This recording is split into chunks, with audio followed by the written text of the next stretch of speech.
ನನಗೆ ಇವತ್ತು ಒಂದು ಹೆಲ್ತ್ ಅಂಡ್ ಪ್ರಾಡಕ್ಟ್ ಬಗ್ಗೆ ಮಾತಾಡಕ್ಕೆ ಹೇಳಿದ್ದಾರೆ. ಫಸ್ಟ್ ಆಫ್ ಆಲ್ ನನ್ಗೆ ಇಂತ ಒಂದು ಆಪರ್ಚುನಿಟಿನ ತಂದ್ಕೊಟ್ಟು, ಇಂತ ಒಂದು ಸಂಸ್ಥೆನ ತಂದ್ಕೊಟ್ಟು ನಮಗೆ ಆರೋಗ್ಯ, ಆದಾಯ ಮತ್ತು ಉದ್ಯೋಗಕ್ಕೆ ಅವಕಾಶ ಮಾಡಿಕೊಟ್ಟಂತ ನಮ್ಮ MD ಸರ್ಗೆ ಅವ್ರಿಲ್ಲ ಅಂದಿದ್ರೆ ಇವತ್ತು ನಾವ್ ಯಾರು ಸಹ ಇಲ್ಲಿ ಇರ್ತಿರ್ಲಿಲ್ಲ. ನಾವ್ ಏನು ಮಾಡಕ್ ಆಗ್ತಿರ್ಲಿಲ್ಲ, ಒಬ್ರಿಗೊಬ್ರು ಪರಿಚಯನೂ ಆಗ್ತಿರ್ಲಿಲ್ಲ. ನಾವ್ ಏನು ಉದ್ಯೋಗ ಇಲ್ಲ ಅನ್ನೋಂತರಿಗೆ ಉದ್ಯೋಗ ಮಾಡ್ಕೊಟ್ಟಿದಾರಲ್ಲ ಅವ್ರಿಗೆ ಹ್ಯಾಟ್ಫುಲಿ ತುಂಬಾ ಹೃದಯದ ಧನ್ಯವಾದಗಳನ್ನ ತಿಳಿಸ್ತಾ, ಹಾಗೇನೆ ನಮಗೆ ಇಂತ ಒಂದು RK ಎಂಬ ಅಂತ ಒಂದು ಟೀಮ್ ಅನ್ನು ಕಟ್ಟಿ ನಮ್ಮೆಲ್ಲರನ್ನು ಸಹ ಬೆನ್ನೆಲುಬಾಗಿ ನಿಲ್ಸ್ಕೊಂಡು ನಮಗೆ ಏನೇನ್ ಬೇಕು ಎಜುಕೇಶನ್ ಪ್ರತಿಯೊಂದನ್ನು ಕೊಡ್ತಾ ನಮ್ಮೆಲ್ಲರನ್ನೂ ಒಂದು ಫ್ಯಾಮಿಲಿ ಬಾಂಡ್ ಅಲ್ಲಿ ನೋಡ್ಕೊಂಡು ನಮ್ಮನ್ನ ಬೆಳೆಸ್ತಾ ಇದಾರಲ್ಲ ನಮ್ಮ ಅಪ್ಕಮಿಂಗ್ ರೂಬಿ ಡೈಮಂಡ್ ಆದಂತ ನಮ್ಮ ಕಂಪನಿಯ top most leader Ruby diamond ಆದಂತ ನಮ್ಮ ಸಂತೋಷ್ ಸರ್ಗೂ ಸಹ ಹಾರ್ಟ್ಫುಲಿ ಧನ್ಯವಾದಗಳನ್ನು ತಿಳಿಸ್ತಾ, ಹಾಗೇನೆ ನನ್ನನ್ನ ಈ ಒಂದು ಸಂಸ್ಥೆಗೆ ಕರ್ಕೊಂಡ್ ಬಂದು ನಿಮ್ಗೆ ಮೇಡಮ್ ನನಗೆ ಆರೋಗ್ಯನು ಕೊಟ್ಟು ನನ್ಗೆ ಆದಾಯನು ಕಟ್ಸ್ಕೊಡ್ತೀನಿ ಅಂತ ಹೇಳಿ ನಮ್ಗೆ ಪ್ರತಿ ಹೆಜ್ಜೆಜಿಗೂ ಸಪೋರ್ಟ್ ಆಗಿ ನಿಂತು ನಮಗೆ ಒಂದೊಂದು ತಿಳಿಸ್ಕೊಡ್ತಾ ನಮ್ಗೆ ಈ ಒಂದು ಸಂಸ್ಥೆಯಲ್ಲಿ ಬೆಳೆಯಕ್ಕೆ ದಾರಿದೀಪವಾಗಿರುವಂತ ನಮ್ಮ ಗುರುಗಳಾದ ಕೇಶಮೂರ್ತಿ ಸರ್, ಧರಣಿ ಸರ್ ಇಬ್ಬರಿಗೂ ಸಹ ತುಂಬು ಹೃದಯದ ಧನ್ಯವಾದಗಳನ್ನು ತಿಳಿಸ್ತಾ, ಹಾಗೇನೆ ಇಲ್ಲಿ ಬಂದಿರುವಂತ ನಮ್ಮ RK ಫ್ಯಾಮಿಲಿ ಎಲ್ರಿಗೂ ಸಹ ಪಾರ್ಟ್ನರ್ಸ್ಗೂ, ಎಲ್ಲಾ ಪಾರ್ಟ್ನರ್ಸ್ಗೂ, ನಮ್ಮ ಫ್ಯಾಮಿಲಿಗೂ ಒನ್ಸ್ ಅಗೇನ್ ಹಾರ್ಟ್ಫುಲಿ ಥ್ಯಾಂಕ್ಸ್ ಹೇಳ್ತಾ, ಹಾಗೇನೆ ನಮಗೆ ಒಂದು ಶಕ್ತಿ ಆಗಿರುವಂತ ನಮ್ಮ ದೇವ್ರನ್ನ ಜ್ಞಾನ ಮಾಡ್ಕಂತ ನಾ ಈ ಒಂದು ಸೆಕ್ಷನ್ ಅನ್ನ ಪ್ರಾರಂಭ ಮಾಡ್ತೀನಿ. ಏನಾದ್ರು ನಾನು ತಪ್ಪು ಹೇಳಿದ್ದಲ್ಲಿ ಒಂದ್ ಸ್ವಲ್ಪ ಕ್ಷಮೆ ಆಗಿರ್ಲಿ ಅಂತಾನು ಕೇಳ್ಕಂತೀನಿ. ಈಗ ನಮ್ ಬಾಡಿಗೆ ಆರೋಗ್ಯ ಬೇಕು. ಫಸ್ಟ್ ನಮಗೆ ಎಲ್ಲದಕ್ಕಿಂತ ಮೇನ್ ಬೇಕಾಗಿರೋದು ಆರೋಗ್ಯ. ನಾವ್ ಚೆನ್ನಾಗಿರ್ಬೇಕು, ಆರೋಗ್ಯ ಬೇಕು. ನಮ್ ಬಾಡಿಗೆ ಏನೆಲ್ಲ ಬೇಕು ನಮ್ಮ ಆರೋಗ್ಯವಾಗಿರ್ಬೇಕು ಅಂತಂದ್ರೆ ನೀರ್ ಬೇಕು, ಪ್ರೋಟೀನ್ ಬೇಕು, ವಿಟಮಿನ್ ಬೇಕು, ಫೈಬರ್ ಅಂಶ ಬೇಕು, ಫ್ಯಾಟ್ ಬೇಕು, ಹಾಗೆ ಕಾರ್ಬೋಹೈಡ್ರೇಟ್ಸ್ ಬೇಕು. ಎಲ್ಲವೂ ಸಹ ನಮಗೆ ದಿನನಿತ್ಯ ಬೇಕು. ಆದ್ರೆ ನಾವ್ ಯಾವುದನ್ನು ಸಹ ದಿನನಿತ್ಯ ನಾವು ಬಳಸಲ್ಲ. ನಾವ್ ಬಳಸೋದೇನು ವಾಟರ್ ಬಳಸ್ತೀವಿ, ಫ್ಯಾಟ್ ಬಳಸ್ತೀವಿ, ಕಾರ್ಬೋಹೈಡ್ರೇಟ್ಸ್ ಬಳಸ್ತೀವಿ. ಆದ್ರೆ ಹೊಟ್ಟೆ ತುಂಬಾ ಅನ್ನನ ತಿಂತೀವಿ, ಆದ್ರೆ ನಮಗ್ ವಿಟಮಿನ್ಗಳು, ಪ್ರೋಟೀನ್ಗಳು ದಿನನಿತ್ಯ ಸಿಗಲ್ಲ. ಅವನ್ನೆಲ್ಲ ಕಡಿಮೆ ಬಳಸ್ತೀವಿ ಅಂತಾನೆ ಹೇಳ್ಬೋದು. ನೀರನ್ನ ನಾವು 70% ನೀರು ಕುಡಿಬೇಕು, 30% ನಾವು ಆಹಾರನ ಸೇವಿಸ್ಬೇಕು ಅಂತೀವಿ. ಆದ್ರೆ ನಾವೇನು ಅದನ್ನ ಯಾವ ರೀತಿ ಮಾಡ್ತೀವಿ ಅಂದ್ರೆ ಉಲ್ಟಾ ಮಾಡ್ತೀವಿ. 30% ನೀರನ್ನು ಕುಡಿಸ್ತೀವಿ, 70% ಫುಡ್ ಅನ್ನು ತಿಂತೀವಿ. ಹಾಗಾಗಿ ನಮ್ಗೆ ಆರೋಗ್ಯ ಹಾಳಾಗ್ತಾ ಬರುತ್ತೆ ಅಂತಾನೆ ಹೇಳ್ಬೋದು. ಇನ್ನು ವಿಟಮಿನ್ಸ್, ಪ್ರೋಟೀನ್ಸ್, ಮಿನರಲ್ಸ್, ಫೈಬರ್ಸ್ ಅಂಶಗಳು ಅಂದ್ರೆ ದಿನನಿತ್ಯ ನಾವು ಮೊಳಕೆ ಕಾಳುಗಳು ತಿನ್ಬೇಕು, ಹಣ್ಣುಗಳು ತಿನ್ಬೇಕು, ತರಕಾರಿಗಳು ತಿನ್ಬೇಕು, ಸೊಪ್ಪುಗಳು ತಿನ್ಬೇಕು, ಫ್ರೂಟ್ಸ್ ಎಲ್ಲವೂ, ಮೊಟ್ಟೆ, ಹಾಲು ಇವೆಲ್ಲ ದಿನನಿತ್ಯ ಸಿಗ್ಬೇಕು. ನಮ್ಗೆ ಬಾಡಿಗೆ ಪ್ರೋಟೀನ್ ಅಂದ್ರೆ ನಮ್ ದಿನನಿತ್ಯ ಇವನ್ನೆಲ್ಲ ಸ್ವಲ್ಪನೇ ಆಗ್ಲಿ ತಿನ್ಬೇಕು. ನಾವ್ ಯಾರು ತಿನ್ನಲ್ಲ. ತರಕಾರಿ ಉದಾಹರಣೆ 200 ಗ್ರಾಮ್ ತರಕಾರಿನಾರು ದಿನನಿತ್ಯ ತಿನ್ಬೇಕು. ಹಣ್ಣನ್ನು ತಿನ್ಬೇಕು, 1/4 kg, ಅರ್ಧ kg ಹಣ್ಣನ್ನು ತಿನ್ಬೇಕು. ಇವೆಲ್ಲ ಕೆಲವೊಂದು ಸಮಯದಲ್ಲಿ ರೈಟ್ ಜಾಸ್ತಿ ಅಂತ ನಾವು ತಿನ್ನೋದೇ ಇಲ್ಲ. ಆ ತಿಂದೇ ಇದ್ದಾಗ ಏನ್ ಮಾಡ್ತೀವಿ, ದಿನನಿತ್ಯ ಸೇವಿಸ್ತಾ ಇದ್ದಾಗ ಆರೋಗ್ಯ ನಮ್ ಬಾಡಿಗೆ ಏನ್ ಬೇಕು ಎಲ್ಲ ಸಿಗ್ತಾ ಇರುತ್ತೆ, ಚೆನ್ನಾಗಿರುತ್ತೆ, ಆರೋಗ್ಯನ ಚೆನ್ನಾಗಿ ಕಾಪಾಡ್ಕೋಬಹುದು. ಆದ್ರೆ ರೈಟ್ ಜಾಸ್ತಿ ಅಂತ ಹೇಳಿ ನಾವು ತಿನ್ನಲ್ಲ, ಹುಷಾರಿಲ್ದಂಗೆ ಯಾವ್ದು ಸಿಗ್ಲಿಲ್ಲ ನಮ್ ಬಾಡಿಗೆ ಪ್ರೋಟೀನ್ಗಳು ಅಂದಾಗ ಹುಷಾರಿಲ್ದಂಗ ಆಗುತ್ತೆ. ಹಾಸ್ಪಿಟ್ಲಿಗೆ ಹೋಗಿ ಆಗ 5,000 ಆದ್ರೂ ಕಟ್ತೀವಿ, 10,000 ಕಟ್ತೀವಿ. ಅವಾಗ ನಮಗೆ ಏನು ಜನಗಳಿಗೆ ಹೊಟ್ಟೆ ಉರಿಯಲ್ಲ ಅಂತಾನೆ ಹೇಳ್ಬೋದು. ಹಾಗಾಗಿ ಅದೆಲ್ಲ ಮಾಡೋದ್ಕಿಂತ ಪ್ರತಿನಿತ್ಯ ನಾವ್ ಏನೇನ್ ತಿನ್ಬೇಕು ಸ್ವಲ್ಪನೇ ತಿನ್ಕೊಂಡ್ ಬಂದ್ರೆ ನಮ್ಮ ಆರೋಗ್ಯನ ಚೆನ್ನಾಗಿ ಇಟ್ಕೋಬಹುದು ಅಂತಾನೆ ಹೇಳ್ಬೋದು ಫ್ರೆಂಡ್ಸ್. ಈಗ ಉದಾಹರಣೆ ಹೇಳ್ಬೇಕು ಅಂದ್ರೆ ಹಿಂದಿಕ್ಕಿನ ಕಾಲದಲ್ಲಿ ಅಂದ್ರೆ ಈಗ ಒಂದು 40-50 ವರ್ಷದ ಹಿಂದೆ ನಾವು ನೋಡೋದಾದ್ರೆ ಮನೇಲಿ ಜನನ ಅಂದ್ರೆ ಮನೇಲೆ ಹುಟ್ಟು ಮನೇಲೆ ಸಾವು ಅನ್ನೋದಿತ್ತು. ಮನೇಲೆ ಹುಟ್ಟಿದ್ರು ಮನೇಲೆ ಸಾಯ್ತಿದ್ರು ಅಂದ್ರೆ ಅವರು ತಿನ್ನಂತ ಫುಡ್ಗಳು ಆತರ ಇತ್ತು, ನ್ಯಾಚುರಲ್ ಆಗಿತ್ತು, ಮನೇಲೆ ಬೆಳಿತಿದ್ರು. ಹೊಲ ತೋಟ ಗದ್ದೆಲಿ ಅವ್ರದೇ ಆದ ಗಿಡಗಳಲ್ಲಿ ಹಣ್ಣುಗಳು, ಹಂಪಲುಗಳು, ತರಕಾರಿಗಳು ಪ್ರತಿಯೊಂದನ್ನು ಅವರೇ ಬೆಳಿತಿದ್ರು. ಮತ್ತೆ ಯಾವುದೇ ರೀತಿ ಕೆಮಿಕಲ್ ಗೊಬ್ಬರನ ಉಪಯೋಗಿಸ್ತಿರ್ಲಿಲ್ಲ. ಎಲ್ಲ ರಾಸಾಯನಿಕ ಗೊಬ್ಬರಗಳನ್ನ ಹಾಕಿ ದನಿನಿಂದ ಗೊಬ್ಬರಗಳು ಮಾಡಿ ಹಾಕಿ ಬೆಳಿತಿದ್ರು. ಹಾಗಾಗಿ ಅವ್ರಿಗೆ ಆಹಾರ ಪದ್ಧತಿ ಎಲ್ಲ ಚೆನ್ನಾಗಿರೋದು. ವಿಟಮಿನ್ಗಳು ಪ್ರತಿಯೊಂದ್ರಲ್ಲೂ ವಿಟಮಿನ್ಗಳು ಸಿಕ್ತಿತ್ತು. ಅವ್ರು ಗಟ್ಟಿ ಮುಟ್ಟಾಗಿರೋರು. ಆಮೇಲೆ ಪ್ರತಿದಿನ ಅವರು ಕೆಲಸ ಮಾಡೋರು ಚೆನ್ನಾಗಿ. ಈಗ ಒಂದು ಹೆಣ್ಮಗು ಗರ್ಭಿಣಿ ಅಂತ ಆದ್ರೆ ದಿನನಿತ್ಯ ಕೂತು ಊಟ ಮಾಡ್ತಿರ್ಲಿಲ್ಲ ಅವರು. ದಿನನಿತ್ಯ ಬಗ್ಗಿ ಎದ್ದು ಕೆಲಸ ಮಾಡೋರು. ಬೀಸೋದಾಗ್ಲಿ, ಕುಟ್ಟೋದಾಗ್ಲಿ, ನೆಡ್ದಾಡೋದಾಗ್ಲಿ, ಈಗ ನೆಲ ಒರ್ಸೋದಾಗ್ಲಿ, ಬಟ್ಟೆ ಒಗೆಯೋದು ಪ್ರತಿಯೊಂದ್ ಕೆಲ್ಸನೂ ಅವ್ರ ಕೈಲೇ ಮಾಡಿಸ್ತಿದ್ರು. ಯಾಕೆ ಅಂದ್ರೆ ಡಿಲಿವರಿ ಆಗ್ಬೇಕಾದ್ರೆ ಅವ್ರಿಗೆ ನಾರ್ಮಲ್ ಡಿಲಿವರಿ ಆಗಿರುತ್ತೆ, ಅವ್ರ ಆರೋಗ್ಯ ಚೆನ್ನಾಗಿರುತ್ತೆ ಅಂತ ಹೇಳಿ ಎಲ್ಲಾ ಕೆಲ್ಸನೂ ಮಾಡೋರು. ಹಾಗಾಗಿ ಅವ್ರಿಗೆ ನಾರ್ಮಲ್ ಡಿಲಿವರಿ ಆಗೋರು. ಎಲ್ಲ ನ್ಯಾಚುರಲ್ ಗಿಡದಿಂದ ಬೆಳೆದಂತ ಫುಡ್ಗಳು, ಹಣ್ಣುಗಳಾಗ್ಲಿ ಪ್ರತಿಯೊಂದು ಹಣ್ಣನ್ನು ಗಿಡದಲ್ಲೇ ಕಿತ್ಕೊಂಡ್ಬಂದು ತಿಂತಿದ್ರು, ತುಂಬಾ ಚೆನ್ನಾಗಿರೋದು. ಹಾಗಾಗಿ ಅವ್ರ ಆರೋಗ್ಯ ಚೆನ್ನಾಗೇ ಇರೋದು ಅಂತಾನೆ ಹೇಳ್ಬೋದು. ಮತ್ತೆ ಯಾವುದೇ ರೀತಿ ವ್ಯಾಯಾಮ ಆಗ್ಲಿ ಮಾಡ್ತಿರ್ಲಿಲ್ಲ ಅವರು ಯೋಗಾಸನ ಮಾಡ್ತಿರ್ಲಿಲ್ಲ. ಅಂದ್ರೆ ನಡೆದಾಡದೆ ಅವ್ರಿಗೆ ಯೋಗಾಸನ ಆಗ್ತಿತ್ತು, ಕೆಲಸ ಮಾಡೋದೇ ಆಗ್ತಿತ್ತು. ಮತ್ತೆ ಹೊಲ ತೋಟ ಗದ್ದೆ ಇವಕ್ಕೆಲ್ಲ ಎಷ್ಟೇ ಕಿಲೋಮೀಟರ್ ಆಗ್ಲಿ ಚಪ್ಲಿ ಹಾಕ್ತಲೇ ಡೈಲಿ ಹೋಗಿ ಬಂದು ಮಾಡ್ತಿದ್ರು. ಅದರಿಂದ ಭೂಪರ್ಷನು ಆಗ್ತಿತ್ತು. ಭೂಮಿಯಿಂದ ಅವ್ರಿಗೆ ಕೆಳಗೆ ಕಾಲುಗಳಿಗೆ ಅವ್ರಿಗೆ ಸ್ಪರ್ಶ, ಅಲ್ಲೂ ಸಹ ಕೆಲವೊಂದು ವಿಟಮಿನ್ಗಳು ಪೋಷಕಾಂಶಗಳು ಸಿಕ್ತಿತ್ತು ಅಂತಾನೆ ಹೇಳ್ಬೋದು. ಹಾಗಾಗಿ ತುಂಬಾ ಆರೋಗ್ಯಕರಾಗಿರ್ತಿದ್ರು, ಬರೀ ಕಾಲಲ್ಲಿ ನಡೆದಾಗ ಚೆನ್ನಾಗಿರ್ತಿದ್ರು ಅಂತಾನೆ ಹೇಳ್ಬೋದು. ಮತ್ತೆ ಅವ್ರ ಕೂಡು ಕುಟುಂಬ ಇರ್ತಿತ್ತು, ಮನೇಲಿ ಎಲ್ರೂ ಸಹ ಒಟ್ಟಾಗಿರ್ತಿದ್ರು. ದೊಡ್ಡಪ್ಪ ಚಿಕ್ಕಪ್ಪ ಅಕ್ಕ ತಂಗಿರ ಅಣ್ಣ ತಮ್ಮದಿರು ಪ್ರತಿಯೊಬ್ರು ಎಲ್ರು ಸಹ ಕೂಡು ಕುಟುಂಬದಿಂದನೇ ಇರ್ತಿದ್ರು. ಚೆನ್ನಾಗ್ ಒಂದು ಹಬ್ಬ ಹುಣ್ಮೆಗಳಲ್ಲಿ ಏನೇ ಪೂಜೆ ಪುಸ್ಕಾರ ಮಾಡಿದ್ರು ಎಲ್ಲರೂ ಒಟ್ಟಾಗಿ ಕೂತು ಊಟ ಮಾಡೋ ಅಂತ ಪದ್ಧತಿನೂ ಇತ್ತು. ಖುಷಿಯಾಗಿರೋರು, ಆ ಖುಷಿ ಅಂತ ಇರ್ತಿದ್ರು. ಆ ಖುಷಿಯಾಗಿರ್ಬೇಕಾರೆ ಗರ್ಭಿಣಿ ಅಂತ ಇರೋ ಅಂತ ಇವ್ರಿಗೆ ಅದು ಖುಷಿ ವಾತಾವರಣ ಮಕ್ಳಿಗೂ ಸಹ ಬೀರ್ತಿತ್ತು, ತುಂಬಾ ಚೆನ್ನಾಗಿರೋದು. ಹಾಗಾಗಿ ನಾರ್ಮಲ್ ಡೆಲಿವರಿನೂ ಆಗ್ತಿತ್ತು. ಹಾಗಾಗಿ ಹಿಂದಿಕ್ಕಿನ ಕಾಲದಲ್ಲಿ ಸಾವು ಅನ್ನೋದು ಲೇಟ್ ಆಗಿ ಬರ್ತಿತ್ತು. ಈಗೆಲ್ಲ 50 ವರ್ಷ 60 ವರ್ಷ 70 ಅಂದ್ರೆ ಹೈಯೆಸ್ಟ್ ಅಂತಾನೆ ಹೇಳ್ಬೋದು. ನಿಧಾನ ಸಾವು ಅನ್ನೋದು ಬರ್ತಿತ್ತು. ಯಾಕಪ್ಪ ಅಂದ್ರೆ ಅವ್ರು ತಿಂತಿದ್ದು ಫುಡ್ ಆತರ ಇರೋದು, ಎಲ್ಲ ಗಟ್ಟಿಮುಟ್ಟಾಗಿರೋರು, ಯಾವುದೇ ರೀತಿ ಕಾಯಿಲೆಗಳು ಸಹ ಅವ್ರಿಗೆ ಬರ್ತಿರ್ಲಿಲ್ಲ. 80 ವರ್ಷ 90 ವರ್ಷ ಆದ್ರೂ ಅವ್ರಿಗೆ ಕಾಯಿಲೆ ಅನ್ನೋದೇ ಗೊತ್ತಿರ್ತಿರ್ಲಿಲ್ಲ. ಹಾಗಾಗಿ ತಿನ್ನೋ ಅಂತ ಫುಡ್ಗಳು ಚೆನ್ನಾಗಿರ್ಬೇಕಾದ್ರೆ ಆರೋಗ್ಯ ಚೆನ್ನಾಗಿರ್ತಿತ್ತು. ಮತ್ತೆ ಅವ್ರಿಗೆ ಸಾವು ಅನ್ನೋದು ಚೆನ್ನಾಗ್ ಗೊತ್ತಾಗ್ತಾ ಇರೋದಂತೆ. ಮತ್ 6 ತಿಂಗಳು ಕಾಯಿಲೆ ಅಷ್ಟೇ, ಏನೋ ಸಣ್ಣ ಪುಟ್ಟ ಕಾಯಿಲೆಯಿಂದ ನರಡ್ತಿದ್ರು. 100 ವರ್ಷ 110 ವರ್ಷ 120 ವರ್ಷ ಅವ್ರು ಬದುಕ್ತಿದ್ರು. ಅವ್ರಿಗೆ ಸಾವು ಅನ್ನೋದು ಗೊತ್ತಾದಾಗ ಮಕ್ಳಿಗೆ ಮೊಮ್ಮಕ್ಳಿಗೆ ಯಾರಿಗೆಲ್ಲ ನೋಡ್ಬೇಕು ಅನ್ಸುತ್ತೆ ಅವ್ರಿಗೆಲ್ಲ ನೋಡಿ ಕರ್ಸ್ಕೊಂಡು ಅವ್ರ ಹತ್ರ ಇಂದ ನೀರ್ ಕುಡ್ಸಿ ತುಳಸಿ ನೀರನ್ ಕುಡ್ದು ಸಾವನ್ನಪ್ಪ ಅಂತ ಒಂದು ಸನ್ನಿವೇಶನು ಇತ್ತು ಅಂತಾನೆ ಹೇಳ್ಬೋದು. ಆದ್ರೆ ಈಗ ಆತರ ಇಲ್ಲ. ಈಗ ಒಂದ್ ಹೆಣ್ಮಗು ಗರ್ಭಿಣಿ ಅಂತ ಆದ್ರೆ ಸ್ಟಾರ್ಟಿಂಗ್ ಅಲ್ಲಿ ಹಾಸ್ಪಿಟ್ಲು 2 ತಿಂಗಳು ಆಯ್ತು ಅಂದ್ರೆ ಮುಗೀತು. ಹಾಸ್ಪಿಟ್ಲಿಗೆ ಹೋದ್ರೆ ಅವ್ರ ಮನೆ ಆಗ್ಬಿಡುತ್ತೆ ಅಂತಾನೆ ಹೇಳ್ಬೋದು. ಹೋಗಿ ಬಂದು ಮನೆ ಫುಲ್ ಅವ್ರದ್ದು ಅಲ್ಲೇ ಹಾಸ್ಪಿಟ್ಲೆ ಮನೆ ಆಗಿರುತ್ತೆ. ಪ್ರತಿಯೊಂದಕ್ಕೂ ಚೆಕಪ್ ಇಂಜೆಕ್ಷನ್ ಸಿರಪ್ ಅದು ಇದು ನುಂಗ್ತಾನೆ, ಮಾತ್ರೆನೆ ನುಂಗಿ ಮಗುಗ್ ಸಹ ಮಾತ್ರೆ ಇಂಜೆಕ್ಷನ್ ಇಂದಾನೆ ಆತಾನಿಕ್ ಈತಾನಿಕ್ ಅಂತ ಕೊಟ್ಕೊಂಡು ಮಾತ್ರೆ ಎಲ್ಲ ಫುಲ್ ಮೈ ಎಲ್ಲ ಮುದ್ದೆನೆ ಆಗ್ಬಿಡುತ್ತೆ ಅಂತಾನೆ ಹೇಳ್ಬೋದು. ಮಾತ್ರೆನೆ ಅವ್ರ ಬೆಳವಣಿಗೆನೆ.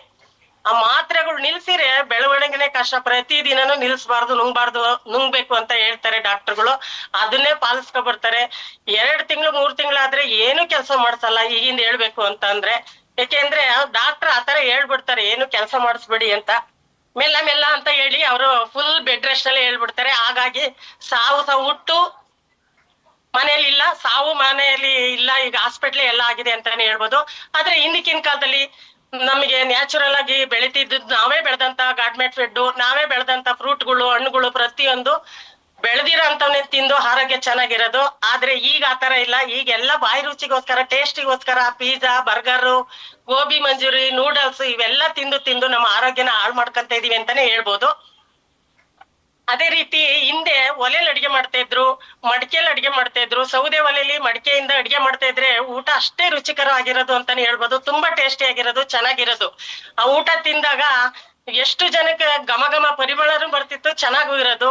ಈಗೆಲ್ಲ ಮಡಿಕೆ ಬಿಟ್ಬಿಟ್ಟು ಎಲ್ಲ ಸಿಲ್ವರ್ ತೆವ ಅಲ್ಯೂಮಿನಿಯಂ ಇವೆಲ್ಲ ಇದ್ರಲ್ಲೆಲ್ಲ ಮಾಡೋದ್ರಿಂದ ನಮಗೆ ನಿಧಾನವಾಗಿ ಕೆಮಿಕಲ್ ಆಗಿ ನಮ್ಮ ಬಾಡಿಗೆ ಸೇರ್ತಾ ಇದೆ ಅಂತ ನಮ್ಗೆ ಯಾರು ಗೊತ್ತಾಗಲ್ವಾ? ಗೊತ್ತಾಗೇ ಆಗುತ್ತೆ.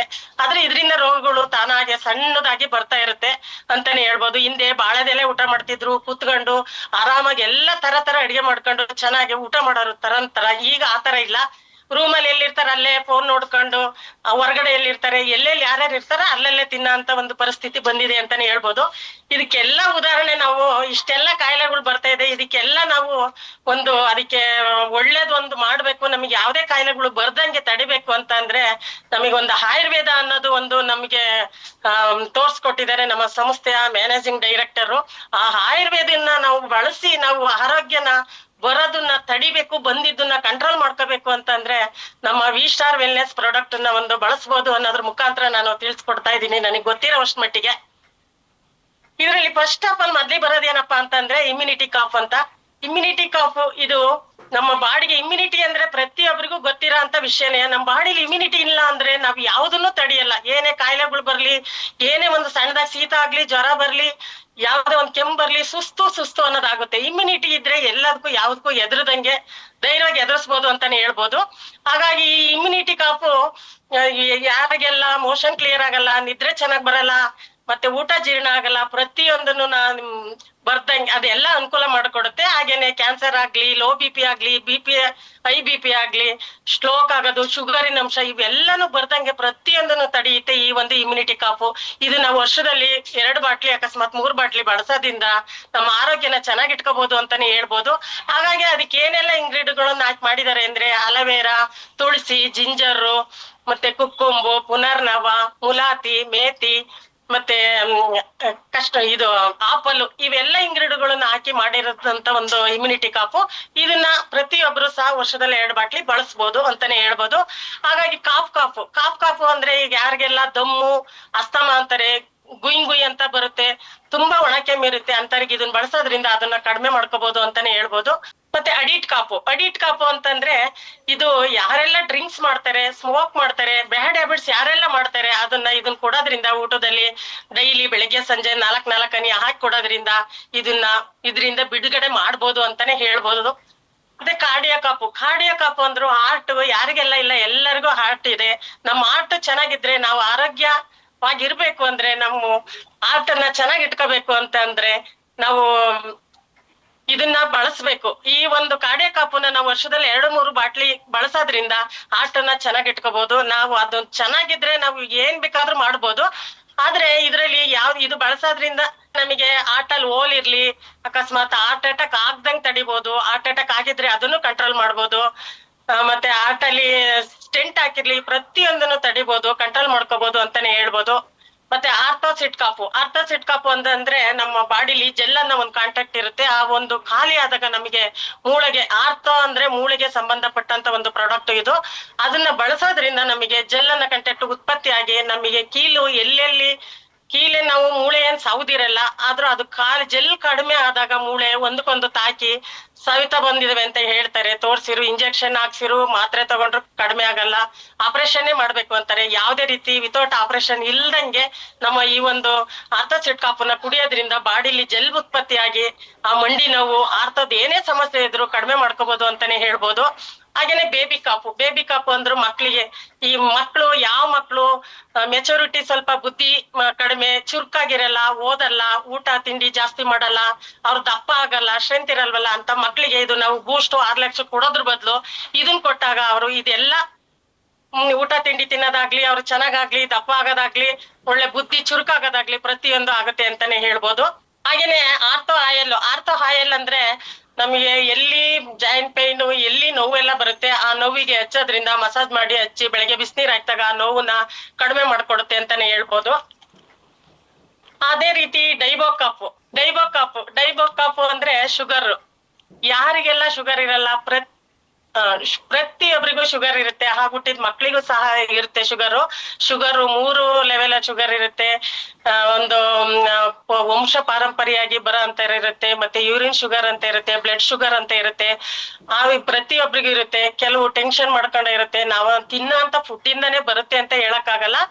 ಹಾಗಾಗಿ ನಮ್ದು ಈ ಶುಗರ್ ಡೈಬೋಕಾಪ್ ಅನ್ನು ನಾವು ಕುಡಿಯೋದ್ರಿಂದ ಒಂದು 3-4 ತಿಂಗಳು ಕುಡಿಯೋದ್ರಿಂದ ಶುಗರ್ ಅಂಶನ ನಾವು ಕಡಿಮೆ ಮಾಡ್ಕೋಬಹುದು. ಮಾತ್ರೆ ಯಾವ್ದು ಇಲ್ದಂಗೆ ಇದನ್ನ ತಗೊಂಡಾಗ ಇದು ಇಲ್ಲ ಮಾತ್ರೆ ಇಲ್ಲ ಅನ್ನಂಗು ಮಾಡ್ಕೋಬಹುದು. ಇದಕ್ಕೆ ಏನೇನ್ ಹಾಕಿರ್ತಾರೆ ಅಂದ್ರೆ ಮೊಡಗ್ಲಕಾಯಿ, ಕರಿಬೇವು, ಮತ್ತೆ ಬೇವಿನ ಚಿಗುರು, ನೆಲ್ಲಿಕಾಯಿ, ಆಮೇಲೆ ವಿಜಯಸಾರ, ಇವು ಅಮೃತಬಳ್ಳಿ, ಕೆಲವೆಲ್ಲ ಇಂಗ್ರೀಡಿಯಂಟ್ಗಳನ್ನ ಹಾಕಿ ಮಾಡಿರೋದ್ರಿಂದ ಎಲ್ಲ ಕಹಿ ಅಂಶನ ಇರುತ್ತೆ. ಹಾಗಾಗಿ ಇದನ್ನ ನಾವು ತಗೊಳೋದ್ರಿಂದ ಶುಗರ್ ಲೆವೆಲ್ ಅನ್ನ ಕಡಿಮೆ ಮಾಡ್ಕೋಬಹುದು ಅಂತಾನೆ ಹೇಳ್ಬೋದು.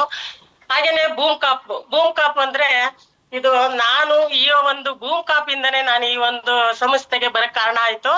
ನನಗೆ ನರ್ವ್ಸ್ ಪ್ರಾಬ್ಲಮ್ ಇತ್ತು, ತುಂಬಾನೇ 2 ಸೈಡ್ ಫುಲ್ ನರಗಳು ಎಳ್ತಾ ಬರೋದು, ಕೈಯೆಲ್ಲ ಜುಮ್ಮಿಡಿಯೋದು, ಕಾಲೆಲ್ಲ ಜುಮ್ಮಿಡಿಯೋದು, ಈ ತರ ಸಮಸ್ಯೆ ಯಾರಿಗೆ ಇದ್ರು ಸಹ ಇದನ್ನ ತಗೊಳೋದ್ರಿಂದ ಕಡಿಮೆ ಆಗುತ್ತೆ ಅಂತಾನೆ ಹೇಳ್ಬೋದು. ಇದು ತಗೊಂಡಾಗ ನನಗೂ ಕಡಿಮೆ ಆಯ್ತು. ಹಾಗಾಗಿ ನಾನು ಈ ಒಂದು ಇದಕ್ಕೆ ಬರಕ್ಕೆ ಕಾರಣ ಆಯ್ತು ಅಂತಾನೆ ಹೇಳ್ಬೋದು. ಇದನ್ನ ಕೆಲವು ಗಂಡ್ ಮಕ್ಳಿಗೆ ಮಕ್ಳಿಲ್ಲ ಈಗ ಮಕ್ಳಿಲ್ಲ ಅಂದ್ರೆ ಹೆಣ್ಮಕ್ಳೇ ಕಾರಣ ಅಂತ ಹೇಳ್ತಾರೆ, ಆದ್ರೆ ಆ ತರ ಇಲ್ಲ. ಈಗ ಗಂಡ್ ಮಕ್ಳಿಗೂ ಸಹ ಸಮಸ್ಯೆ ಇದೆ ಅಂತ ತಿಳಿದು ಬಂದಿದೆ. ಹಾಗಾಗಿ ಗಂಡ್ ಮಕ್ಳಿಗೆ ಸಹ ಮಕ್ಳಿಲ್ಲ ಅಂತರಿಗೆ ಇದು ಬೂಮ್ ಕಾಪನ್ನ ಸಜೆಷನ್ ಮಾಡಿದ್ರೆ ಮಕ್ಳಾಗಂತ ಚಾನ್ಸು ಇದೆ. ಸ್ಟ್ರೋಕಿಗಾಗ್ಲಿ ಕೊಡ್ಬೋದು ಇದು. ಮತ್ತೆ ಬ್ರೈನ್ ಅಪ್ಸೆಟ್ ಆದಂತರಿಗೂ ಕೊಡ್ಬೋದು ಅಂತಾನೆ ಹೇಳ್ಬೋದು. ಈ ಒಂದು ಪ್ರಾಡಕ್ಟ್ ತುಂಬಾನೇ ಒಂದು ಎನರ್ಜಿ ಕೆಲಸ ಮಾಡುತ್ತೆ ಅಂತಾನೆ ಹೇಳ್ಬೋದು. ತುಂಬಾನೇ ಖುಷಿ ಆಗುತ್ತೆ. ಯಾಕೆಂದ್ರೆ ಇದರಲ್ಲಿ ನಾನು ನನ್ ಕಾಯಿಲೆ ಇದ್ದಿದ್ದು ನನಗೆ ಹುಷಾರಾಗಿದೆಯಲ್ಲ ಅದ್ರ ಬಗ್ಗೆ ಹೇಳಕ್ಕೆ ತುಂಬಾನೇ ಖುಷಿ ಆಗುತ್ತೆ ಅಂತಾನೆ ಹೇಳ್ಬೋದು. ಅದೇ ರೀತಿ ಲೀವೋಕಾಪು ಅಂದ್ರೆ ನಾವು ಉದಾಹರಣೆ ಒಂದು ಗಾಡಿ ಯಾವುದೇ ಒಂದು ಅಂಗಡಿಲಾಗ್ಲಿ ಗಾಡಿ ಪಾರ್ಟ್ಸ್ ಗಳು ಸಿಗುತ್ತೆ, ಅವನ್ನೆಲ್ಲ ತೊಳಿತೀವಿ, ಕ್ಲೀನ್ ಮಾಡ್ತೀವಿ. ಯಾವುದೇ ಗಾಡಿಗಳು ಹಾಳಾದ್ರೆ ಆ ಪಾರ್ಟ್ಸ್ ಗಳು ಅಂಗಡಿಲಿ ಹೋದ್ ಕೇಳಿದ್ರೆ ಸಿಗುತ್ತೆ. ಆದ್ರೆ ನಮ್ಮ ಬಾಡಿಲಿ ನಮ್ದು ಒಂದು ಪಾರ್ಟ್ಸ್ ಹಾಳಾದ್ರೂ ಸಹ ಸಿಗಲ್ಲ. ನಾವು ಒಂದು ಪಾರ್ಟ್ಸ್ ಗಳನ್ನು ನಾವು ಕ್ಲೀನ್ ಮಾಡ್ಕೊಳಕ್ ಆಗಲ್ಲ. ಯಾವ ರೀತಿ ಕ್ಲೀನ್ ಮಾಡ್ತೀವಿ ಹೇಳ್ರಿ? ನಾವು ತಿಂದಂತ ಆಹಾರಗಳು ಜೀರ್ಣ ಆಗಲ್ಲ, ಅಲ್ಲೇ ಮುಗ್ಗು ಬಂದು ಸ್ಮೆಲ್ ಬಂದು ಏನೆಲ್ಲ ಆಗುತ್ತೆ ಯಾರಿಗೂ ಗೊತ್ತಾಗಲ್ಲ. ನಮ್ ಬಾಡಿಲಿ ಏನಾಗಿದೆ ಅಂತ ಯಾರಿಗೂ ಗೊತ್ತಾಗಲ್ಲ. ಮೇಲ್ನೋಟಕ್ ಮಾತ್ರ ಚೆನ್ನಾಗಿರ್ತೀವಿ. ಹಾಗಾಗಿ ನಮ್ಮ ಲಿವರ್ ಕೆಟ್ಟೋದ್ರೆ ನಮಗೆ ಅದನ್ನ ತರಕ್ಕಂತೂ ಆಗಲ್ಲ. ತಂದ್ರು ತರ್ಬೋದು. ಯಾವ್ದೋ ಒಂದು ಪ್ರಾಣಿ ನಮ್ಗೆ ಲಿವರ್ ನಮಗೆ ಇದು ಆಗುತ್ತೆ ನಮ್ಮ ಬಾಡಿಗೆ ಅಂತಾನೆ ಹೇಳ್ಬೋದು. ಅದು 70 ಲಕ್ಷ 60 ಲಕ್ಷ 70 ಲಕ್ಷ ಆಗುತ್ತೆ. ನಮ್ಮಂತ ಮಧ್ಯಮ ವರ್ಗದವರು ಯಾರು ಸಹ ಅದನ್ನ ತಗೊಂಡು ನಾವು ಹಾಕೊಳಕ್ ಆಗಲ್ಲ. ಹಾಕೊಂಡ್ರು ಸಹ ಅದನ್ನ ಗ್ಯಾರಂಟಿನೂ ಕೊಡಲ್ಲ ಡಾಕ್ಟರ್ ಅಂತಾನೆ ಹೇಳ್ಬೋದು. ಹಾಗಾಗಿ ಇದು ಕೆಟ್ಟಾಗ ನಮಗೆ ಏನೆಲ್ಲ ಸಮಸ್ಯೆಗಳು ಕಾಣ್ತವೆ ಅಂದ್ರೆ, ಸ್ಕಿನ್ ಮೇಲೆ ಅಲರ್ಜಿ ಕಾಣುತ್ತೆ, ಸ್ಕಿನ್ ಎಲ್ಲ ಬ್ಲಾಕ್ ಆಗುತ್ತೆ, ಅಲ್ಲೆಲ್ಲ ತುರ್ಕೆಗಳು ಶುರು ಆಗ್ತವೆ. ಪ್ರತಿಯೊಂದು ಇದು ಈ ತರ ಸೆಂಟೆನ್ಸ್ ಕಾಣುತ್ತೆ ಅಂತಾನೆ ಹೇಳ್ಬೋದು. ಹಾಗಾಗಿ ಇದನ್ನ ವರ್ಷದಲ್ಲಿ ಒಂದು 3 ಬಾಟ್ಲಿ ತಪ್ಪು 4 ಬಾಟ್ಲಿ ಕುಡಿದ್ರು ಏನ್ ತಪ್ಪಿಲ್ಲ ಅಂತಾನೆ ಹೇಳ್ಬೋದು. ಈ ಒಂದು ಲಿವರ್ ಕಾಪು ಅಷ್ಟು ಒಂದು ಒಳ್ಳೆ ಪ್ರಾಡಕ್ಟ್ ಅಂದ್ರೆ ಇದನ್ನು ಸಹ ನಾನು ಬಳಸಿದೀನಿ ಅಂತಾನೆ ಹೇಳ್ಬೋದು. ಅದೇ ರೀತಿ ಗೈನಕಾಪು ಅಂದ್ರೆ ಹೆಣ್ಮಕ್ಳಿಗೆ ತುಂಬಾ ಹೇಳ್ದಂತ ಒಂದು ಪ್ರಾಡಕ್ಟ್ ಅಂತಾನೆ ಹೇಳ್ಬೋದು. ಜೀನಿಯನ್ ಪ್ರಾಡಕ್ಟ್. ಯಾವುದೇ ರೀತಿ ಹೆಣ್ಮಕ್ಳಿಗೆ ಗೈನೋಸಿಸ್ ಇದ್ರು ಸಹ ಇದನ್ನ ಬಳಸೋದ್ರಿಂದ ತುಂಬಾನೇ ಒಂದು ಅನುಕೂಲ ಆಗುತ್ತೆ ಅಂತ ಹೇಳ್ಬೋದು. ಯಾರಿಗೆಲ್ಲ ಮೆನ್ಸೆನ್ಸ್ ಪ್ರಾಬ್ಲಮ್ ಇದೆ, ಮಂತ್ಲಿ ಪೀರಿಯಡ್ ಇಂದು, ಹಾಗೇನೆ ವೈಟ್ ಡಿಸ್ಚಾರ್ಜ್ ಯಾರಿಗೆ ಆಗ್ತಿದೆ, ಆಮೇಲೆ ಬ್ಲೀಡಿಂಗ್ ಯಾರಿಗೆ ಆಗ್ತಾ ಇದೆ, ಪ್ರತಿಯೊಬ್ಬರಿಗೂ ಗರ್ಭಕೋಶದಿ ನೀರ್ ಗುಳ್ಳೆ ಆಗೋದಾಗ್ಲಿ, ಗೆಡ್ಡೆ ಇರೋದಾಗ್ಲಿ, ಇಂಥವ್ ಎಲ್ಲ ಹೆಣ್ಮಕ್ಳಿಗಿದೆ ಪ್ರತಿಯೊಂದನ್ನು ಇದನ್ನ ಕುಡಿಯೋದ್ರಿಂದ, ಇದನ್ನ ತಗೊಳೋದ್ರಿಂದ, ಈ ಒಂದ್ ಸಿರಪ್ ಬಳಸೋದ್ರಿಂದ ಅದನ್ನ ಪೂರ್ತಿ ವಿತೌಟ್ ಆಪರೇಷನ್ ಆಗಿ ಕ್ಲೀನ್ ಮಾಡ್ಕೋಬಹುದು ಅಂತಾನೆ ಹೇಳ್ಬೋದು. ಹಾಗೇನೆ ಇವರಿಗೆ ಹೆಣ್ಮಕ್ಳಿಗೆ ಅಕಸ್ಮಾತ್ ಮಕ್ಳಾಗ್ಲಿಲ್ಲ ಅಂದಾಗ ಈ ಒಂದು ಪ್ರಾಡಕ್ಟ್ ನಾವು ಸಜೆಸ್ಟ್ ಮಾಡಿದಾಗ ಅವರಿಗೆ ಮಕ್ಳಾಗಂತ ಚಾನ್ಸಸ್ ಇದೆ ಅಂತಾನು ಹೇಳ್ಬೋದು. ಅದೇ ರೀತಿ ಥೈರಕಾಫು ಅಂದ್ರೆ 2 ತರ, ಥೈರಾಯ್ಡ್ ಹೈಪರ್ ಥೈರಾಯ್ಡ್ ಅಂತ. ಇದು ಥೈರಕಾಫು ಬಂದಾಗ ಹೆಣ್ಮಕ್ಳಿಗೆ ಜಾಸ್ತಿ ಕಾಣಿಸ್ಕೊಳ್ಳೋದು ಇದು ಗಂಡ್ ಮಕ್ಳಿಗಿಂತ. ಇದು ಕಂಡಾಗ ಕೆಲವರು ದಪ್ಪ ಆಗ್ತಾರೆ, ಕೆಲವರು ತೆಳ್ಳಗಾಗ್ತಾರೆ, ಹೇಳಕ್ ಬರಲ್ಲ. ಕೆಲವರಿಗೆ ಗಂಟ್ಲು ಊತ ಬರುತ್ತೆ, ಕೆಲವರಿಗೆ ಕಣ್ಣೆಲ್ಲ ಊದ್ಕಂತವೆ. ಹಾಗಾಗಿ ಆ ಮಾತ್ರೆ ತಗೊಳೋದ್ರ ಬದಲು ಇದನ್ನ ನಮ್ಮ ಥೈರಕಾಫು ಇದನ್ನ ಬಳಸೋದ್ರಿಂದ ಒಂದು 4 ತಿಂಗಳು ಏನೇ ಥೈರಾಯ್ಡ್ ಇದ್ರು ಸಹ 4 ತಿಂಗಳು ಕಂಟಿನ್ಯೂಸ್ ಆಗಿ ತಗೊಳೋದ್ರಿಂದ ಇದನ್ನು ಥೈರಾಯ್ಡ್ ಇಂದ ಪೂರ್ತಿ ಅವರು ಇಲ್ದಂಗೆ ನಾರ್ಮಲ್ ಆಗ್ಬೋದು ಅಂತಾನೆ ಹೇಳ್ಬೋದು. ಆದ್ರೆ ಥೈರಾಯ್ಡ್ ಇದ್ರೆ ಕೆಲವು ಮಕ್ಳಾಗಂತ ಚಾನ್ಸ್ ಇಲ್ಲ ಅಂತಾನು ಹೇಳ್ಬೋದು ಸರ್ ಇದು. ಅದೇ ರೀತಿ ಪೈಲಕಾಪು ಅಂದ್ರೆ ಯಾರಿಗೆಲ್ಲ ಪೈಲ್ಸ್ ಹೇಳಕ್ ಬರಲ್ಲ, 3 ತರ ಇದೆ ಪೈಲ್ಸ್. ಆ ಪೈಲ್ ಹೇಳ್ಕೊಳಕ್ ಆಗಲ್ಲ, ಅದು ಹೇಳ್ಕೊಂಡಂತ ಜಾಗದಲ್ಲೇ ಇರುತ್ತೆ. ನಾವು ಆಪರೇಷನ್ ಮಾಡ್ಸಿರೋದು ಮತ್ತೆ ಈ ಗಿಡಗಳು ಯಾವ ತರ ಕಟ್ ಮಾಡಿರಿ ಚಿಗಿರಿ ಬರುತ್ತೆ, ಆ ತರ ಕಟ್ ಮಾಡ್ದಂಗ್ ಚಿಗುರ್ತಾನೆ ಬರ್ತಾ ಇರುತ್ತೆ. ಅದರಿಂದ ನಮ್ಮ ಒಂದು ಪ್ರಾಡಕ್ಟ್ ನ ಬಳಸೋದ್ರಿಂದ ವಿತೌಟ್ ಬೇರ್ ಸಮೇತ ಹೊರ ಹಾಕುತ್ತೆ ಅಂತಾನೆ ಹೇಳ್ಬೋದು ಈ ಪೈಲಕಾಪು. ಇದು 3 ವರ್ಷದಲ್ಲಿ ಒಂದು 3 ಬಾಟ್ಲಿ 4 ಬಾಟ್ಲಿ 3 ತಿಂಗಳು ಕಂಟಿನ್ಯೂಸ್ ಆಗಿ ಇದು ನಾನು ಕೊಟ್ಟಿದ್ದೀನಿ. ಕಂಟಿನ್ಯೂಸ್ ಆಗಿ ಕೊಟ್ಟಾಗ ಇದು ಬಳಸಿದಾಗ ವಿತೌಟ್ ಯಾವ್ದು ತೊಂದ್ರೆ ಇಲ್ಲಂಗೆ ಅವ್ರಿಗೆ ಕ್ಲಿಯರ್ ಆಗಿದೆ ಅಂತಾನೆ ಹೇಳ್ಬೋದು ಸರ್ ಈ ಒಂದು ಪೈಲಕಾಪು. ಅದೇ ರೀತಿ ಸ್ಟೋನಕಾಪು ಅಂತ ಹೇಳ್ತೀವಿ. ನಮಗೆ ಕಿಡ್ನಿಲಿ ಕಲ್ಲಾಗಿದೆ ಅಂತ ಹೇಳ್ತಾರೆ. ಆದ್ರೆ ಯಾವುದೇ ರೀತಿ ಯಾವುದೇ ಕಲ್ ತಿಂದು ಕಿಡ್ನಿ ಕಲ್ಲಾಗಿರಲ್ಲ. ನಾವು ತಿಂದಂತ ಆಹಾರಗಳು ಚೆನ್ನಾಗೆ ನಾವು ನೀರ್ ಕುಡಿದಲೆ, ಈಗ ಕೆಲ್ಸಕ್ಕೆ ಹೋಗ್ತಾ ಇರ್ತಾರೆ ಆಫೀಸಿಗೆ, ಅವ್ ಎಲ್ಲೂ ಯೂರಿನ್ ಪಾಸ್ ಮಾಡಕ್ಕಾಗಲ್ಲ ಅಂತ ಒಂದು ಸಂದರ್ಭದಲ್ಲಿ ನೀರನ್ನೇ ಕುಡಿಯಲ್ಲ. ತಿಂದಂತ ಆಹಾರ ಹಾಗೆ ಕೂತು ಗಟ್ಟಿಯಾಗಿ ಅದೇ ಕಲ್ಲಾಗಿ ಉತ್ಪತ್ತಿ ಆಗುತ್ತೆ. ಹಾಸ್ಪಿಟ್ಲಿಗೆ ತೋರಿಸಿದಾಗ ಕಲ್ಲಾಗಿದೆ ಅಂತಾರೆ, ಅದನ್ನ ಬ್ಲಾಸ್ಟ್ ಮಾಡ್ತಾರೆ. ಬ್ಲಾಸ್ಟ್ ಮಾಡಿದ್ರೆ ಅದ್ ಯಾವ್ದೇ ಕಾರಣಕ್ಕೂ ಪೂರ್ತಿಯಾಗಿ ಕ್ಲಿಯರ್ ಆಗುತ್ತೆ ಅಂತಾನೆ ಹೇಳಕ್ಕಾಗಲ್ಲ. ಯಾಕೆಂದ್ರೆ ಅದು ಗಾಜಿಗೆ ಒಂದ್ ಕಲ್ಲು ಹೊಡೆದ್ರೆ ಚೂರ್ ಆಗುತ್ತೆ, ಅದು ದಪ್ಪ ಕಲ್ಲು ಮಾತ್ರ ಸಿಗುತ್ತೆ. ಅದ್ರ ಚೂರು ನಮ್ ಬಾಡಿಲಿ ಎಲ್ಲಿ ಸಂದಿಲ್ ಹೋಗಿ ಸೇರ್ಕೊಳತ್ತೆ ಅಂತ ಹೇಳಕ್ ಗೊತ್ತಾಗಲ್ಲ. ಹಾಗಾಗಿ ಅದು ಆಪರೇಷನ್ ಮಾಡಿರೋ ಮತ್ತೆ ಸ್ವಲ್ಪ ದಿನ ಬಿಟ್ಟು ಬರೋ ಅಂತ ಚಾನ್ಸ್ ಇರುತ್ತೆ. ಪ್ರಾಡಕ್ಟ್ ನಾವು ಕುಡಿಯೋದ್ರಿಂದ 3-4 ತಿಂಗಳು ಬಿಡದಲೆ, ಈ ಒಂದು ಆಪರೇಷನ್ ಇಲ್ದಲೆ ಇದು ಯೂರಿನಲ್ ಪಾಸ್ ಆಗಿ ನಮಗೆ ಆ ಒಂದು ಕಿಡ್ನಿ ಸ್ಟೋನ್ ಅನ್ನ ಅವಾಯ್ಡ್ ಮಾಡ್ಕೋಬಹುದು ಅಂತಾನೆ ಹೇಳ್ಬೋದು. ಅದೇ ರೀತಿ ಅಲರ್ಜಿ ಕಾಪು ಅಂದ್ರೆ ಯಾರಿಗೆಲ್ಲ ಅವಾಗ ಅಕ್ಸಿ ಅಂತ ಬರುತ್ತೆ. ಬೆಳಗ್ಗೆ ಎದ್ರೆ ಕೆಲವ್ರಿಗೆ ಆಗಲ್ಲ, ಕೆಲವ್ರಿಗೆ ಧೂಳ್ ಕಂಡ್ರೆ ಆಗಲ್ಲ, ಅಲರ್ಜಿ ಇನ್ಸ್ಪೆಕ್ಷನ್ ಆಗುತ್ತೆ. ಹಾಗಾಗಿ ಮೈಯೆಲ್ಲ ತುರ್ಕೆ ಬರುತ್ತೆ, ಕಡ್ತಾ ಬರುತ್ತೆ. ಅದಕ್ಕೆಲ್ಲ ಇದನ್ನ ಬಳಸೋದ್ರಿಂದ ಅದನ್ನೆಲ್ಲ ಕಂಟ್ರೋಲ್ ಮಾಡ್ಕೋಬಹುದು, ನಾರ್ಮಲಿ ತರ್ಬೋದು ಅಂತಾನೆ ಹೇಳ್ಬೋದು ಈ ಒಂದು ಪ್ರಾಡಕ್ಟ್ ನ ಬಳಸೋದ್ರಿಂದ ಅಂತಾನೆ ಹೇಳ್ಬೋದು. ಹಾಗಾಗಿ ತ್ರಿಫಲ ಅಂದ್ರೆ ವಾತ ಪಿತ್ತ ಕಫ, ಇವ್ 3ಕ್ಕೂ ಸಹ ಎಲ್ಲರೂ ಎಲ್ಲರಿಗೂ ಇದ್ದೇ ಇರುತ್ತೆ, ವಾತ ಪಿತ್ತ ಕಫ ಅನ್ನೋದು ಇದ್ದೇ ಇರುತ್ತೆ. ಇದು ಒಂದು 3 ತರದ ಹಣ್ಣಿನಿಂದ ಮಾಡಿರೋ ಅಂತ ಒಂದು ತ್ರಿಫಲ ಜ್ಯೂಸು. ಇದನ್ನ ಬಳಸೋದ್ರಿಂದ ಆ ಒಂದು ವಾತ ಪಿತ್ತ ಕಫ ಅನ್ನೋದನ್ನ ನಾವು ಕಂಟ್ರೋಲ್ ತಂದ್ಕೋಬಹುದು. ಹಾಗೆ ಗ್ಯಾಸ್ಟ್ರಿಕ್ಗೂ ಕಂಟ್ರೋಲ್ ಆಗುತ್ತೆ ಅಂತಾನೆ ಹೇಳ್ಬೋದು. ಅದೇ ರೀತಿ ಬ್ರೈನ್ ಕಾಪು ಅಂದ್ರೆ ಯಾರಿಗೆಲ್ಲ ಮೆಮೊರಿ ಲಾಸ್ ಆಗುತ್ತೆ, ಯಾರಿಗೆಲ್ಲ ಬುದ್ಧಿಶಕ್ತಿ ಇರಲ್ಲ, ಮತ್ತೆ ಅವ್ರಿಗೇನು ಇಲ್ಲಿಟ್ಟಿದ್ದ ವಸ್ತುನ ನಾನು ಎಲ್ಲಿ ಇಟ್ಟಿದೀನಿ ಅಂತ ನೆನಪೇ ಇರಲ್ಲ. ಆತರ ಕೆಲವೊಂದು ಯಾವ್ದೇ ವಸ್ತುನೇ ಆಗ್ಲಿ, ಒಂದ್ ಮಗುನೇ ಆಗ್ಲಿ, ಕೆಲವರು ನಾವೀಗ ಉದಾಹರಣೆ ಹೇಳ್ಬೇಕು ಅಂದ್ರೆ ಕಂಕಳದಲ್ಲಿ ಮಗು ಇಟ್ಕೊಂಡು ನನ್ ಮಗು ಎಲ್ಲಿ ಅಂತ ಹುಡುಕಾಡ್ತಿದ್ರಂತೆ. ಆತರ ಕೆಲವು ಮೆಮೊರಿ ಪವರ್ ಇರೋದೇ ಇಲ್ಲ, ಅಂತರಿಗೆ ಕೊಡ್ಬೋದು, ಶ್ಲೋಕಾದರಿಗೆ ಕೊಡ್ಬೋದು. ಕೆಲವು ಮಕ್ಳುಗಳಿಗೆ ಬುದ್ಧಿ ಚುರುಕಾಗಕ್ಕೋಸ್ಕರ ಮಕ್ಳಿಗೂ ಸಹ ಕೊಡ್ಬೋದು ಈ ಒಂದು ಪ್ರಾಡಕ್ಟ್ ಕೊಟ್ಟೋದ್ರಿಂದ ಇದೆಲ್ಲ ಶ್ಲೋಕ ಕೊಟ್ಟು ಇದ್ರಲ್ಲಿ ಅನುಕೂಲ ಆಗುತ್ತೆ ಅಂತಾನೆ ಹೇಳ್ಬೋದು. ಅದೇ ರೀತಿ ಕಾರ್ಬೋಕಾಪ್ ಅಂದ್ರೆ ಕ್ಯಾನ್ಸರ್ಗೆ ಕೊಡೋ ಅಂತದ್ದು ಒಂದು ಪ್ರಾಡಕ್ಟ್.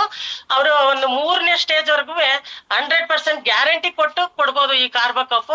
ನಾನು ಈಗ ಒಂದು ಕ್ಯಾನ್ಸರ್ ಗೆಡ್ಡೆ ಆಗಿದೆ ಅಂತ ಒಬ್ರು ಸಂತೆಬೆನ್ನೂರಿಗೆ ಕೊಟ್ಟಿದ್ದೀನಿ. 1 ತಿಂಗಳು ಕುಡ್ದಿದ್ದಾರೆ, ಇನ್ನೊಂದ್ ತಿಂಗಳು ಹೋಗಿ ಟೆಸ್ಟ್ ಮಾಡಿಸ್ಕೆ ಬಂದಿದ್ದಾರೆ. ದಪ್ಪ ಇದ್ ಗೆಡ್ಡೆ ಸಣ್ಣಕ್ಕಾಗಿದೆ ಅಂತಾನೆ ಹೇಳಿದ್ರು. ತುಂಬಾನೇ ಖುಷಿ ಆಗುತ್ತೆ, ಏಕೆಂದ್ರೆ ಇಂತರು ನಾವು ಕೊಟ್ಟಾಗ ರಿಸಲ್ಟ್ ಹೇಳ್ತಾರಲ್ಲ, ಆಗ ನಮಗೆ ಈ ಪ್ರಾಡಕ್ಟ್ ಮೇಲೆ ಎಷ್ಟು ನಂಬಿಕೆ ಬರುತ್ತೆ, ಎಷ್ಟು ಖುಷಿ ಆಗುತ್ತೆ ಅಂತಾನೆ ಹೇಳ್ಬೋದು.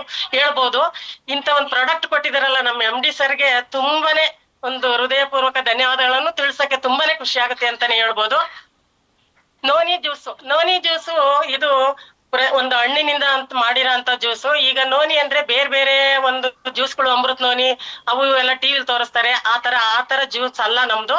ಅದು ಬಿಟ್ರೆ ನೀರಾಗಿ ಹೋಗ್ತಾ ಇರುತ್ತೆ. ನಮ್ಮ ನೋನಿ ಜ್ಯೂಸ್ ಅಂದ್ರೆ ಪೂರ್ತಿ ನಮ್ಮ ನೋನಿ ಹಣ್ಣಿಂದನೇ ಮಾಡಿರೋ ಅಂತದ್ದು. ಇದು ಗಟ್ಟಿಗಿರುತ್ತೆ. ಇದು ಎಲ್ಲಾ ಕಾಯಿಲೆಗೂ ಸಹ ಸಜೆಷನ್ ಮಾಡಿ ಕೊಡ್ಬೋದು ನಾವು. ಪ್ರತಿಯೊಬ್ರು ಇದನ್ನ ಬಳಸ್ಬೋದು. ಇದರಿಂದ ನಮಗೆ ವೈಟ್ ಡಿಸ್ಚಾರ್ಜ್ ಆದ್ರೆ ಅದನ್ನ ಕಡಿಮೆ ಆಗುತ್ತೆ. ನಮ್ ಬಾಡಿ ಡೆಡ್ ಆಗಿರೋ ಅಂತ ಒಂದು ಸೆಲ್ಸ್ ಎಲ್ಲ ಆಕ್ಟಿವ್ ಆಗುತ್ತೆ ಅಂತಾನೆ ಹೇಳ್ಬೋದು. ಪ್ರತಿಯೊಂದಕ್ಕೂ ಕೊಡ್ಬೋದು ಈ ನೋನಿ ಜ್ಯೂಸ್ ಅಂತಾನೆ ಹೇಳ್ಬೋದು. ಅಲವೇರಾ ಅಂದ್ರೆ ನಾವು ಅಲವೇರಾ ಮನೇಲಿ ಬೆಳಿತೀವಿ. ಆದ್ರೆ ನಾವು ಬೆಳೆದಂತ ಅಲವೇರಾನ ನಾವು ಡೈರೆಕ್ಟ್ ಆಗಿ ಯಾರು ಸಹ ತಿನ್ನಕ್ಕಾಗಲ್ಲ. ಏನೋ ಹಚ್ಚಿದ್ರೆ ತಲೆಗೊಂದು ರುಬ್ಬಿ ಹಚ್ಕೋಬಹುದು, ಅಷ್ಟ್ ಬಿಟ್ರೆ ಯಾರು ಮುಖಕ್ಕೆ ಹಚ್ಚಿರು ಎಲ್ಲ ಕಡ್ತಾ ಬರುತ್ತೆ, ಗುಳ್ಳೆ ಬರ್ತವೆ. ಆದ್ರೆ ಈ ಒಂದು ನಮ್ಮ ಸಂಸ್ಥೆಯಲ್ಲಿ ಇರೋ ಅಂತ ಒಂದು ಅಲವೇರಾ ಜ್ಯೂಸ್ ನಾವು ಕುಡಿಯೋದ್ರಿಂದ ಏರ್ ಫಾಲ್ ಆಗತ್ ತಪ್ಪುತ್ತೆ, ಬಾಡಿ ಬಾಡಿ ಹೀಟ್ ಆಗತ್ ತಪ್ಪುತ್ತೆ, ಮತ್ತೆ ಸ್ಕಿನ್ ಎಲ್ಲ ಗ್ಲೋ ಆಗುತ್ತೆ. ಪ್ರತಿಯೊಂದನು ಇದು ಗ್ಯಾಸ್ಟ್ರಿಕ್ ಅವಾಯ್ಡ್ ಆಗುತ್ತೆ. ಇದ್ರಲ್ಲಿ ಎಲ್ಲೆಲ್ಲಿ ನಮಗೆ ಬಾಡಿಲಿ ಉರಿಮೂತ ಇರುತ್ತೆ ಇವೆಲ್ಲ ಕಂಟ್ರೋಲ್ ಮಾಡುತ್ತೆ ಅನ್ಬೋದು ಈ ಅಲವೇರಾ ಜ್ಯೂಸ್. ಇದನ್ನ ತಗೊಳೋದ್ರಿಂದ ನಮ್ಗೆ ತುಂಬಾನೇ ಅನುಕೂಲ ಆಗುತ್ತೆ ಅಂತಾನೆ ಹೇಳ್ಬೋದು. ಪಂಚತುಳಸಿ ಅಂತಂದ್ರೆ ಪಂಚತುಳಸಿ ನಾವು ತುಳಸಿನ ಬೆಳಿತೀವಿ ಮನೇಲಿ. ಬೆಳೆದ್ರೆ ಕೆಮ್ಮು ಶೀತ ಅಂತ ಗಂಟ್ಲು ನೋವು ಈ ತರ ಬಂದದಕ್ಕೆಲ್ಲ ನಾವು ತಿಂತೀವಿ. ಆದ್ರೆ ಒಂದೇ ತರ ತುಳಸಿ ಹಾಕಿರ್ತೀವಿ. ಇದ್ರಲ್ಲಿ 5 ತರ ತುಳಸಿ ಹಾಕಿ ಮಾಡಿರೋ ಅಂತ ಒಂದು ಪ್ರಾಡಕ್ಟ್. ಇದನ್ನ ಕುಡಿಯೋದ್ರಿಂದ ನಮ್ಗೆ ಶೀತ ಆಗಾಗ ಜ್ವರ ಬರೋದು, ಕೆಮ್ಮಾಗೋದು, ಶೀತ ಆಗೋದು ಈ ತರ ಇದ್ದಾಗ ಇದನ್ನ ವಾರದಲ್ಲಿ 2 ಸಲ ಬಿಸಿನೀರಿಗೆ 2 ಹನಿ ಹಾಕೊಂಡ್ ಕುಡ್ದಾಗ ಇದನ್ನೆಲ್ಲ ಕಂಟ್ರೋಲ್ ಮಾಡ್ಕೋಬಹುದು, ಅವಾಯ್ಡ್ ಆಗುತ್ತೆ ಅಂತಾನೆ ಹೇಳ್ಬೋದು. ಮತ್ತೆ ಹಾಗೆ ಮನೆಯಲ್ಲೂ ಸಹ ಯಾವುದೇ ರೀತಿ ನೀರು ನೆಲ ಒರೆಸ್ಬೇಕಾರೆ ನೀರಿಗೆ ಹಾಕೊಂಡು ಒರೆಸಿರುವ ಮನೇಲಿ ಯಾವುದೇ ರೀತಿ ನೆಗೆಟಿವ್ ಥಾಟ್ಸ್ ಇದ್ರು ಸಹ ಅದು ಹೊರ ಹಾಕುತ್ತೆ ಅಂತಾನೆ ಹೇಳ್ಬೋದು. ಒಂದು ತುಂಬಾ ಒಳ್ಳೆ ಪ್ರಾಡಕ್ಟ್. ಸ್ನಾನ ಮಾಡ್ಬೇಕಾದ್ರೆ ಸಹ ನೀರಿಗೆ 1 ಹನಿ 2 ಹನಿ ಹಾಕೊಂಡ್ ಮಾಡಿದ್ರು ನಮ್ಮ ಬಾಡಿಲಿ ಒಂದ್ ಒಳ್ಳೆ ಇದ್ ಕೊಡುತ್ತೆ ಅಂತಾನೆ ಹೇಳ್ಬೋದು. ಅದೇ ರೀತಿ ಒಬೇಕಾಪು ಯಾರೆಲ್ಲ ದಪ್ಪ ಇರ್ತಾರೆ ಅವ್ರಿಗೆಲ್ಲ ನಮಗೆ ಇದನ್ನ ಬಳಸೋದ್ರಿಂದ ನಮಗೆ ಬೇಡವಾದ ಕೊಲೆಸ್ಟ್ರಾಲ್ ಎಲ್ಲ ಹೊರ ಹಾಕಿ ನಮ್ಗೆ ಒಳ್ಳೆ ಕೊಲೆಸ್ಟ್ರಾಲ್ ನಮ್ಮ ಬಾಡಿಲಿ ಅಂತ ಮಾಡಿ ಬೇಡೋದ್ ಹೊರ ಹಾಕಿ ನಮಗೆ ಬಜ್ಜಿನ ಅಂಶನ ಕಡಿಮೆ ಮಾಡುತ್ತೆ ಅಂತಾನೆ ಹೇಳ್ಬೋದು. ಅದೇ ರೀತಿ ಹರ್ಬಲ್ ಬಾತ್ ಬಾರ್ ಸೋಪುನು ಸಹ ಇದು ಅಷ್ಟೇ, ನಾವು ಅದನ್ನೇ ಯೂಸ್ ಮಾಡ್ತೀವಿ. ಒಂದೊಳ್ಳೆ ಸೋಪು ನಮ್ಗೆ ಸ್ಕಿನ್ನಿಗೆ ಒಂದು ಚೆನ್ನಾಗ್ ಆಗುತ್ತೆ, ಯಾವ್ದೇ ತುರ್ಕೆ ಇದ್ರು ಕಂಟ್ರೋಲ್ ಆಗುತ್ತೆ ಅಂತಾನೆ ಹೇಳ್ಬೋದು.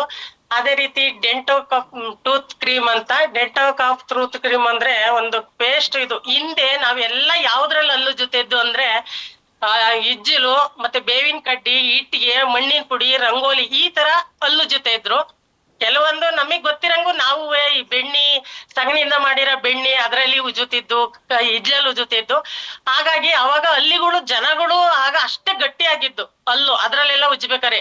ಆದ್ರೆ ಈಗೆಲ್ಲ ಬಂದಿರುವ ಕೆಮಿಕಲ್ ಆಡ್ ಆಗಿ ಬಂದಿರುವಂತ ಟೂತ್ ಪೇಸ್ಟ್ ಅನ್ನು ಉಪಯೋಗಿಸಿ ಎಲ್ಲ ಹಲ್ಲುಗಳು ಬೇಗ ಒಂದು 40 ವರ್ಷ ಅಂದ್ರೆ ಎಲ್ಲರಲ್ಲೂ ಉದ್ರೆ ಹೋಗಿರ್ತವೆ ಅಂತಾನೆ ಹೇಳ್ಬೋದು. ಹಾಗಾಗಿ ಈ ಒಂದು ಪೇಸ್ಟ್ ನಾವು ಉಜ್ಜೋದ್ರಿಂದ ನಮ್ ಹಲ್ಲು ಗಮ್ ಟೈಟ್ ಆಗುತ್ತೆ ಅಂತಾನೆ ಹೇಳ್ಬೋದು. ಉಳ್ಕಲ್ಲಿ ಯಾರಿಗಾಗಿರುತ್ತೆ ಅದನ್ನ ಕಡಿಮೆ ಮಾಡುತ್ತೆ, ಆಗ್ದಂಗೆ ತಡೆಯುತ್ತೆ. ಯಾರಿಗೆಲ್ಲ ಹೊಸಡಲ್ಲಿ ರಕ್ತಸ್ರಾವ ಆಗ್ತಾ ಇರುತ್ತೆ ಅದನ್ನ ಕಂಟ್ರೋಲ್ ಮಾಡುತ್ತೆ. ಹಾಗಾಗಿ ಮಡುವೆ ಗುಳ್ಳೆಗಳಾದ್ರೆ ಅದು ಕಚ್ಚರು ಕಡಿಮೆ ಆಗುತ್ತೆ, ಸುಟ್ಟಗಾಯಿ ಕಚ್ಚರು ಕಡಿಮೆ ಆಗುತ್ತೆ. ಯಾವ್ದಾದ್ರು ಗಾಯ ಆದ್ರೆ, ಗ್ಯಾಂಗ್ರಿಂಗ್ ಆದ್ರೆ, ಮತ್ತೆ ಪ್ರತಿ ಪ್ರತಿಯೊಂದಕ್ಕೂ ಸಹ ಅದು ಸೋರಿಯಸಸ್ ಇದು ಕಚ್ಚೋದ್ರಿಂದ ಇದೊಂದು ತುಂಬಾನೇ ಕ್ಲಿಯರ್ ಮಾಡ್ಕೊಡುತ್ತೆ ಅಂತಾನೆ ಹೇಳ್ಬೋದು. ನಾನು ಗ್ಯಾಂಗ್ರೀನ್ಗೆ ಕೊಟ್ಟಿದ್ದೀನಿ. ಹಾಗಾಗಿ ಇದು ಒಂದು ಪೇಸ್ಟ್ ನಮ್ಮ ಮನೇಲಿ ಇದ್ರೆ ಒಂದ್ ನರ್ಸ್ ಇದ್ದಂಗೆ ಅಂತಾನೆ ಹೇಳ್ಬೋದು. ಇದನ್ನ ತುಂಬಾ ಹೊರಗಡೆ ಊಟ ಮಾಡ್ಬಂದು ಮನೇಲಿ ಗ್ಯಾಸ್ಟ್ರಿಕ್ ಆದಂಗಾಗಿ ಹೊಟ್ಟೆ ಫುಲ್ ಆದಂಗಾದ್ರೆ ಸ್ವಲ್ಪ ತಿಂದು ಒಂದ್ ಲೋಟ ಬಿಸಿನೀರ್ ಕುಡಿದ್ರೆ ಕಾಲ್ ಗಂಟೆಲಿ ನಮ್ಗೆ ಒಂದ್ ಸ್ವಲ್ಪ ರಿಲೀಫ್ ಆಗುತ್ತೆ ಅಂತಾನೆ ಹೇಳ್ಬೋದು. ತುಂಬಾ ಒಳ್ಳೆ ಒಂದು ಪ್ರಾಡಕ್ಟ್ ಈ ಒಂದು ಪೇಸ್ಟ್ ಅಂತಾನೆ ಹೇಳ್ಬೋದು. ಇದನ್ನ ಪ್ರತಿಯೊಬ್ರು ಸಹ ಇದಕ್ಕೆ 12 ಸರ್ಟಿಫಿಕೇಟ್ ಕೊಟ್ಟಿದೆ ನಮ್ಮ ಟೆಸ್ಟ್ ಮಿಲ್ ಅಂತಾನೆ ಹೇಳ್ಬೋದು. ಅಂತ ಒಂದು ಪೇಸ್ಟ್ ಈ ನ್ಯಾಚುರಲ್ ಕ್ರೀಮು, ಹರ್ಬಲ್ ಬಾತ್ ಬಾರು, ಹೇರ್ ಆಯಿಲು, ಅದು ಹೆಣ್ಮಕ್ಳಿಗೆ ಬೇಕಾದಂತ ಕೆಲವು ಹಲವಾರು ಇದೆ. ಬೆರಿಕಾಫು ಇದು ಒಂದು ಪ್ರಾಡಕ್ಟ್, ಒಂದು 81 ತರದ್ದು ಹಣ್ಣಿನಿಂದ ಮಾಡಿರೋಂತ ಒಂದು ಬೆರಿಕಾಫು. ಇದು ಯಾರಿಗೆಲ್ಲ ಸುಸ್ತಾಗುತ್ತೆ, ಎನರ್ಜಿ ಇರಲ್ಲ, ಅವರಿಗೆ ಈ ಒಂದು ಪ್ರಾಡಕ್ಟ್ ಕೊಡೋದ್ರಿಂದ 2 ಬಾಟ್ಲಿ ಕುಡಿದ್ಬಿಟ್ರೆ ನಾನು ಕೊಟ್ಟಿದ್ದೀನಿ 2 ಜನಕ್ಕೆ, ಅವರು 1 ತಿಂಗಳು ಒಂದೇ ಒಂದು ಬಾಟ್ಲಿ ಕುಡಿಯೋದ್ರಿಂದ ಅವರು ತುಂಬಾ ಚೆನ್ನಾಗಿ, ನಾವು ಇನ್ನೊಂದು ಬಾಟ್ಲಿ ಕೊಟ್ರು ತಗೊಂಡ್ ಕುಡಿತೀವಿ ಮೇಡಮ್ ಅಂತಾನೆ ಹೇಳ್ತಾರೆ. ಅಷ್ಟು ಎನರ್ಜಿ ಕೊಡುತ್ತೆ ಅಂತಾನೆ ಹೇಳ್ಬೋದು ಈ ಒಂದು ಬೆರಿಕಾಫು. Thank you so much. ನನಗೆ ಈಗ ನನಗೆ ಗೊತ್ತಿರೋವಷ್ಟು ಮಟ್ಟಿಗೆ ನಾನು ಹೆಲ್ತ್ ಬಗ್ಗೆ ತಿಳಿಸ್ಕೊಟ್ಟಿದ್ದೀನಿ. ಚಿಕ್ಕದಾದ್ರೂ ಕೀರ್ತಿ ದೊಡ್ಡದು ಹೇಳ್ತೀವಲ್ಲ, ನನ್ನ ಸೆಲ್ಫ್ ಎಕ್ಸ್ಪೀರಿಯನ್ಸ್ ಕೂಡ ಹೇಳ್ತೀವಿ. ಲಾಸ್ಟ್ ಗಂಟು ಮಾತಾಡ್ಲಿಕ್ಕೆ ಆಗ್ಲಿಲ್ಲ, ಒಂದು 3 days ಹಂಗೆ ಮೀನ್ಸ್ ಅದು ಸಡನ್ಲಿ ಇನ್ಫೆಕ್ಷನ್. ಆ ಟೈಮಲ್ಲಿ ಎಲ್ಲರಿಗೂ ಕೂಡ ಕೋಲ್ಡ್, ಅದರಿಂದ ಇನ್ಫೆಕ್ಷನ್ಸ್ ಗಳು ಆಗ್ತಾ ಇತ್ತು. ಆ ಟೈಮಲ್ಲಿ ನನಗೆ ಕೂಡ ಅದು ಸೇಮ್ ಆಗಿತ್ತು, ಪ್ರಾಬ್ಲಮ್, ಮಾತಾಡ್ಲಿಕ್ಕೆ ಆಗಿಲ್ಲ. ಆಗ ಬಂದು ಒಂದು 3 times ಸ್ವಲ್ಪ ಏನೋ ಒಂದು ಪೆಪ್ಪರ್ ಸೈಜ್ ಇಲ್ಲ ಅವರೆಕಾಳು ಸೈಜ್ ಅಷ್ಟು ಪೇಸ್ಟ್ ನ ತೆಗೆದು ನಾವು ನುಂಗೋದ್ರಿಂದ ಎಷ್ಟೆಲ್ಲ ನಮ್ಗೆ ಬೆನಿಫಿಟ್ಸ್ ಕೊಟ್ಟಿದೆ ಅಂತ ಹೇಳಿದ್ರೆ, ರಿಯಲಿ ಅದು ಪೇಸ್ಟ್ ಅಲ್ಲ, ಕ್ರೀಮ್ ಅಲ್ವಾ. ಸೊ ಹಾಗಾಗಿ ತುಂಬಾ ಒಳ್ಳೆ ಪ್ರಾಡಕ್ಟ್ ಇದೆ ನಮ್ಮಲ್ಲಿ. ಒಂದೊಂದು ಕೂಡ ನೀವು ಹೇಳಿದ್ರಿ ಅಲ್ಲ ಸ್ಟಾರ್ಟಿಂಗ್ ಅಲ್ಲೇ, ಇಷ್ಟ ಅಮೌಂಟ್ ಅಷ್ಟ ಅಮೌಂಟ್ ಹೇಳ್ತಾರೆ, ಬಟ್ ಇದ್ರಲ್ಲಿ ಇರೋ ವ್ಯಾಲ್ಯೂ ಯೂಸ್ ಮಾಡಿದವ್ರಿಗೆ ಯೂಸ್ ಮಾಡಿದ್ಮೇಲೆನೆ ಗೊತ್ತಾಗುತ್ತೆ. ಇನ್ನು ಒಂದು ಫ್ರೆಂಡ್ ಕೂಡ ಸಾಯಂಕಾಲ ಕಾಲ್ ಮಾಡಿದ್ರು, ಮೇಡಮ್ ಇದು ಕಿಡ್ನಿ ಸ್ಟೋನಿಗೆ ಮತ್ತೆ ಗಾಲ್ ಬ್ಲಾಡರ್ ಸ್ಟೋನಿಗೆ ಸೇಮ್ ಪ್ರಾಡಕ್ಟ್ ತಾನೇ ಕೊಡೋದು, ನಾನು ಆಲ್ರೆಡಿ ಕೊಟ್ಟಿದ್ದೀನಿ, ಬಟ್ ಗಾಲ್ ಬ್ಲಾಡರ್ ಸ್ಟೋನ್ ಬಂದ್ರು ಕೂಡ ಅಷ್ಟೇ, ಕಿಡ್ನಿ ಸ್ಟೋನ್ ಬಂದ್ರು ಕೂಡ ಅಷ್ಟೇ, ತುಂಬಾ ಅವರು ಸ್ಟಮಕ್ ಪೈನ್ ಇಂದ ಸಫರ್ ಮಾಡ್ತಾ ಇರ್ತಾರೆ. ಅವ್ರಿಗೆ ನಿದ್ದೆ ಕೂಡ ಮಾಡ್ಲಿಕ್ಕೆ ಆಗಲ್ಲ, ಒಂದು ಪ್ಲೇಸ್ ಅಲ್ಲಿ ಇರ್ಲಿಕ್ಕೆ ಆಗಲ್ಲ. ಅಂತಹ ಒಂದು ಇದು ಕೂಡ 5 mm ಇದೆಯಂತೆ. ಈಗ ಕೇಳ್ದೆ ನಾನು ಸಾಯಂಕಾಲ ಝೂಮಿಗೆ ಸ್ವಲ್ಪ ಮೊದ್ಲೇ ಕಾಲ್ ಬಂದಿತ್ತು, ಕೇಳಿದ್ದೆ ಅವ್ರಿಗೆ, ಮೇಡಮ್ ಈಗ ಹೇಗಿದೆ ಅಂತ ಹೇಳಿದ್ರೆ, ಬಟ್ ಅದೆಲ್ಲ ಸ್ವಲ್ಪ ಕೂಡಿದೆ ಅಂತೆ, ಜಾಸ್ತಿ ಆಗಿದೆ, ಬಟ್ ಪೇನ್ ಎಂತದ್ದು ಇಲ್ಲ. ಇಷ್ಟು ದಿನ ನಾನು ಅಷ್ಟು ಕಷ್ಟ ಪಡ್ತಾ ಇದ್ದೆ, ಬಟ್ ಈ ಪ್ರಾಡಕ್ಟ್ ತಗೊಂಡು ನನಗೆ ಬಂದು ಪೇಯ್ನೇ ಇದಿಲ್ಲ. ಬಟ್ ಆಪರೇಷನ್ ಮಾಡ್ಲಿಕ್ಕೆ ಹೇಳಿದ್ದಾರೆ. ಗಾಲ್ ಬ್ಲಾಡರ್ ಆಪರೇಷನ್ ಮಾಡಿದ್ರೆ ನಮ್ಗೆ ಬೈಲ್ ಜ್ಯೂಸ್ ಪ್ರೊಡ್ಯೂಸ್ ಮಾಡದೆ ಆ ಗಾಲ್ ಬ್ಲಾಡರ್ ಪಿತ್ತ ಇದೆಲ್ಲ ಅಲ್ವಾ. ಸೊ ಹಾಗಾಗಿ ಲಿವರ್ ಅಲ್ಲಿ ಅದು ಆಪರೇಷನ್ ಮಾಡ್ಲಿಕ್ಕೆ ಹೇಳಿದಾರಂತೆ. ನಾನು ಹೇಳ್ದೆ, ಇವ್ರು ಏನ್ ಮಾಡಿದಾರೆ, ಈ ಪ್ರಾಡಕ್ಟ್ ಕೊಟ್ಟಿದ ತಕ್ಷಣ ಅವ್ರು ನಿಲ್ಸ್ಬಿಟ್ಟಿದ್ದಾರೆ. ಅಲೋಪತಿ ಮೆಡಿಸಿನ್ಸ್ ಏನ್ ಕೊಟ್ರಲ್ಲ ಅದನ್ನ ನಿಲ್ಸ್ಬಿಟ್ಟಿದ್ದಾರೆ. ನಾನು ಹೇಳ್ದೆ, ಆ ರೀತಿ ನಿಲ್ಲಿಸ್ಬಾರ್ದು, ಅದ್ರ ಜೊತೆಗೆ ನಮ್ದು ಏನು ಸೈಡ್ ಎಫೆಕ್ಟ್ ಇಲ್ಲ ತಾನೆ, 100% ಸೈಡ್ ಎಫೆಕ್ಟ್ ಇಲ್ಲ ಅಲೋಪತಿ ಅಂಡ್ ನಮ್ಮ ಪ್ರಾಡಕ್ಟ್. ಸೊ ಹಾಗಾಗಿ ನೀವು ಅದ್ರ ಜೊತೆಗೆ ಕಂಬೈನ್ ಮಾಡಿ ಕೊಡ್ಬೇಕಿತ್ತು. 3 month ನಮ್ದು ಏನಿದೆ 90 days 1 ಕೋರ್ಸ್ ಆದ್ಮೇಲೆ ಮತ್ತೆ ಅವ್ರಿಗೆ ಚೆಕಪ್ ಒನ್ಸ್ ಅಗೇನ್ ಚೆಕಪ್ ಮಾಡಿದ್ಮೇಲೆ ನಾವು ಏನು ಸ್ಟಾಪ್ ಮಾಡ್ಲಿಕ್ಕೆ ಹೇಳಿಲ್ಲ, ಡಾಕ್ಟರ್ಸ್ ಹೇಳ್ತಾರೆ. ಸೊ ಈಗ ಕೂಡ ಏನ್ ಪ್ರಾಬ್ಲಮ್ ಇಲ್ಲ ಮ್ಯಾಮ್, ನೀವು ಅವ್ರ ಇದ್ರ ಜೊತೆಗೆ ನಮ್ಮದು ಏನಿದೆ ಈ ಸ್ಟೋನೋಕಾಪ್ ಅಲೋವೆರಾ ಇದೆಲ್ಲ, ಅದ್ರ ಜೊತೆಗೆ ಅವರ ಪ್ರಾಡಕ್ಟ್ ಈಗ ಅಗೇನ್ 3 month ಏನು ಕಂಟಿನ್ಯೂ ಕೊಡ್ಬೇಕಾಗಿಲ್ಲ, 1 month ಗೆ ತಗೊಳ್ಳಿಕ್ಕೆ ಹೇಳಿ ಅವ್ರಿಗೆ. ಇದು 1 month ತಗೊಳ್ಳಿಕ್ಕೆ ಇಂಗ್ಲಿಷ್ ಮೆಡಿಸನ್ ಏನ್ ಕೊಟ್ಟಿದಾರಲ್ಲ ತಗೊಳ್ಳಿಕ್ಕೆ ಹೇಳಿ. ಬಟ್ ಸ್ಟೋನ್ ಮಾತ್ರ ಇನ್ಕ್ರೀಸ್ ಆಗಿದೆ, ಬಟ್ ಪೇನ್ ಅಂತ ಏನಿಲ್ಲ ಅಂತ ಅಷ್ಟು ಖುಷಿ ಪಟ್ಟಿದಾರಂತೆ. ಸೊ ಹಾಗಾಗಿ ನಾವ್ ಏನೇ ಇದ್ರು ಕೂಡ ನಮ್ದು 3 month ಆದ್ಮೇಲೆನೆ ಅವ್ರಿಗೆ ಏನ್ ಇಂಗ್ಲಿಷ್ ಮೆಡಿಸಿನ್ಸ್ ಇದೆ ಅದನ್ನ ನಾವು ಸ್ಟಾಪ್ ಮಾಡ್ಲಿಕ್ಕೆ ಹೇಳ್ಬೇಕು. ಸೊ ಹಾಗಾಗಿ ಅದ ಹೇಳಿದಕ್ಕೆ ನನಗೆ ಸಮಯ ಕೊಟ್ಟಿದ್ದಕ್ಕೆ thank you so much my dear leaders.